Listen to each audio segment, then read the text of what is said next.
Hey guys, welcome back to Andy's Dinosaur Reviews, and today we are back with another brand new, but not brand new figure, it's just a brand new review, of a Mattel release, but as you can see, this is the Jurassic World Legacy Collection Kitchen Encounter Pack. And you might be wondering, what are you doing, Andy? Why are you reviewing a set like this? Because this set has actually been out for quite some time. But recently, a good friend of mine, Brent, who you've actually seen on the channel before, he has sculpted out a really cool big owl bust and was selling it. And I actually had painted it up and reviewed it here on the channel.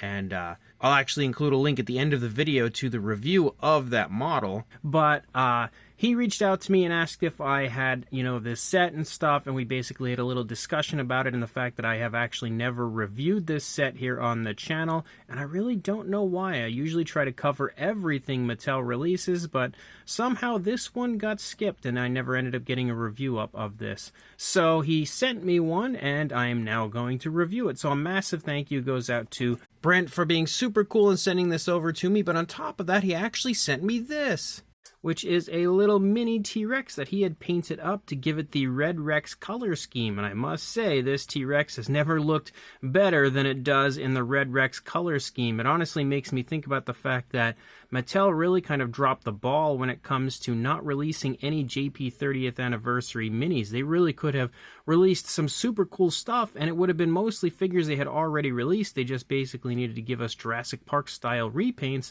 like this, and they could have had gold basically, but unfortunately they did not. But you can see again, it looks awesome. He really did a great job on this. So again, also a massive thank you for this. So without further ado, I'm going to pop this box open, we'll take everything out, and we'll jump straight to a closer look at it all right now. So one thing straight out of the gate that I really like is the fact that the inside has a super cool insert that basically recreates the kitchen from Jurassic Park. And obviously we have some stuff up here like that doesn't look so great, but it is a really cool companion piece, a really nice display that you can use to display this set. And you can even see over here we actually have the other Velociraptor peeking through the window right there of the door, and you can also see this piece here is actually removable. You can pull this out. It's obviously just hollow, but it's a really cool piece that again is included in here. As far as the Velociraptor goes, now we basically just have your classic Jurassic Park style colors for the Raptor, kind of, for the most part. You have a Raptor sculpt that we've had used time and time again in the Mattel line, so it's not anything super amazing or brand new as far as the sculpt goes, or at least it wasn't at that time. When you start up here in the head, you can see you have a light brown tone. You've also got some speckling showing up here, some dark, looks like dark brown or black speckling. We have a slight variation of brown around the eye. Obviously we have a really bright green eye, almost a metallic green eye, which is quite interesting, and then a black slit-like pupil. The jaw does of course articulate, and you can see on the inside of the mouth you've got like some yellowish tones used for the teeth, and then a pinkish tone for the inside of the mouth. No coloration on the inside on the upper side though, but overall it looks pretty decent and kind of for the most part in toy form replicates what a JP Raptor would or should look like. You can also see we have a different tone of brown for the lower jaw. That tone does run down through the underside of the Raptor, actually pretty far out here, and then cutting off right here in this area as you lead out. And then outside of that, as you move down through the course of the body, you can see that brown continues, that variation of brown we see on the face, and then you have a different tone of brown pick up back there behind the neck, basically leading into the shoulder area. And that overtakes the back, kind of patterns down, and you can see it almost turns into a striping effect as you lead out into the tail before it disappears the rest of the way out. But it is really cool to actually see paintwork out onto the tail for this figure, not something Mattel always does. Outside of that, you can see we do actually have paintwork for the nails. You've got like a black tone for the nails, but of course no paintwork for the dew claw. Sculpt-wise, it looks alright, but doesn't perfectly resemble a Jurassic Park Velociraptor, but it's pretty much the standard when it comes to Mattel Velociraptors. Articulation-wise, we obviously saw we've got the jaw. You can swivel the neck. You can also go up and down. You've got arm articulation forward and back, leg articulation forward and back. They don't come out away from the body, and then you also have a swivel for the tail. As far as the fax app code goes, if you would like to add this one to your collection, I'd think probably you already have it, but if you don't, then you can now. But it's an alright Velociraptor, just nothing amazing.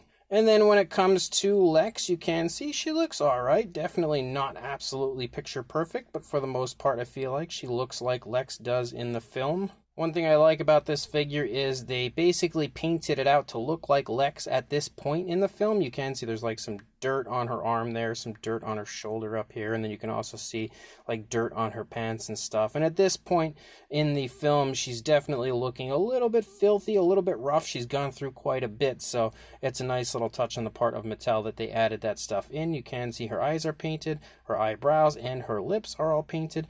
The hair is sculpted pretty nicely, a good bit of fine detail added to it. You can even see basically like her hair tie there, you know, wrapping up her ponytail that she's got going on, and again painted with a nice blonde tone. As you move down into her shirt, you can also see the shirt kind of has rips and stuff in it, exactly as you would expect to see for this point in the film, and again it's painted with a nice purplish tone. And then you move down into her pants, and her pants as well again sport all sorts of really nice fine detail and some bluish tones to kind of replicate the look of jeans. And then she also has some shoes here, kind of like boots on, which also look pretty nice. They're painted with a brown. They have a very strong kind of satin shine to them, which is interesting, but it looks pretty decent. Articulation wise, you can move the head left and right, and yeah, a little bit up and down, kind of making her nod. Arms you can see forward and back, out away from the body, so they can basically swivel. I don't know if she has midsection articulation. No, unfortunately not. And then as far as the legs go, in both the knee and the hip, forward and back, and then you can kind of make her do the splits, and then you can also swivel the knee, and that's really about it, I would say, as far as articulation goes, but definitely a decent figure. And then you've also got Tim, and Tim as well, I think, you know, they've captured his likeness about as good as you're going to get in toy form. He basically has the same thing going on that Lex had, as far as having like dirt and stuff on him, making him look like he's definitely filthy. I feel like he probably should have looked a little bit worse off than he does at this point, because, you know, he's been electrocuted and everything at this point in time. But overall, they did an alright job on him. You can see his hair is sculpted nicely, lots of movement and stuff kind of shown, inconsistencies to the way his hair is placed, and again, at this point, his hair wouldn't be picture perfect. You can see all the same paintwork for the face, you know, different tones for his lips and stuff, nicely painted eyes, the eyebrows are painted. As you move down, you can see his shirt and everything is nicely painted. If we actually open this shirt that he has on the outer shirt, you can get a better look at the striping and stuff that he has going on. And obviously he has this blue outer shirt. You can see nice wrinkles and stuff to that as well. And then as you move down, he's got a belt on, which you can see even the belt straps are painted out over the belt itself. The belt is painted with a brownish tone. His shorts also look pretty nice as far as the wrinkling and stuff included in the nice paintwork. And then as you move down, you can see his socks as well as his shoes are all painted separately. So very nice as far as Tim goes. He could look a little bit more beat up, but you know, again, because he does look really rough at this point in the movie, but he looks pretty decent. Articulation wise, again, you can turn the head left and right and up and down a little bit. Arms out, they can swivel forward and back, all of that stuff. And then again, the legs forward and back, also can do the splits.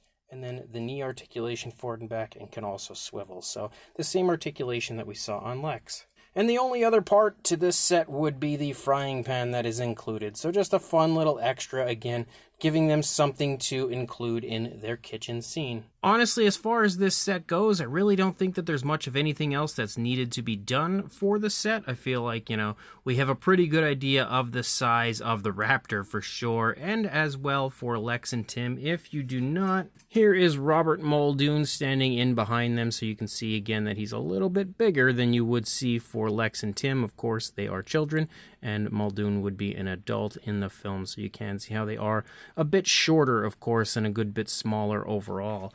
But when it comes to this set, it is a really fun set, and I'm definitely happy that Mattel made this one, because it's probably one of the most iconic scenes of Jurassic Park, and they recreated it here with the Mattel set. I wouldn't mind seeing a super cool, like, Hammond Collection playset of this at some point, where they maybe give you a small kitchen and give you some Hammond Collection Velociraptors. It would be a really nice way to give us the Raptors with more updated features like they have done for Blue and Delta.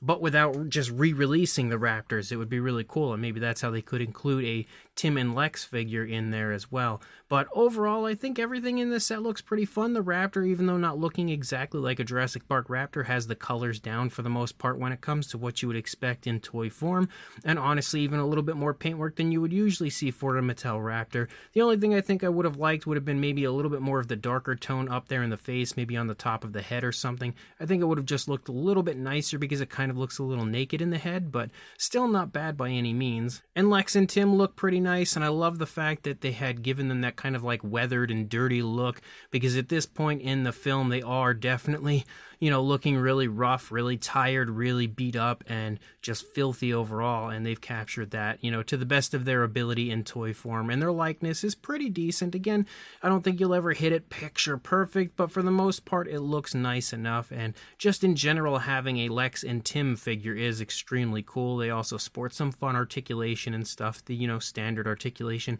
you get when it comes to a standard mainline Mattel human being. And then you also have a frying pan, as well as that super cool backdrop that was included, that really cool insert that's in the packaging. So overall, it's a really fun set. If you have not purchased this one, I don't think it's still available at Target anymore, so you'll have to try to, you know, look online, but it seems like it's a fairly reasonably priced set all the time. I don't really see it going for high prices or anything like that, so it should be pretty easily attainable. So make sure you check eBay or something, grab this if you want it, and of course, like, comment, and subscribe, and I will see you in the next review. Thanks for watching.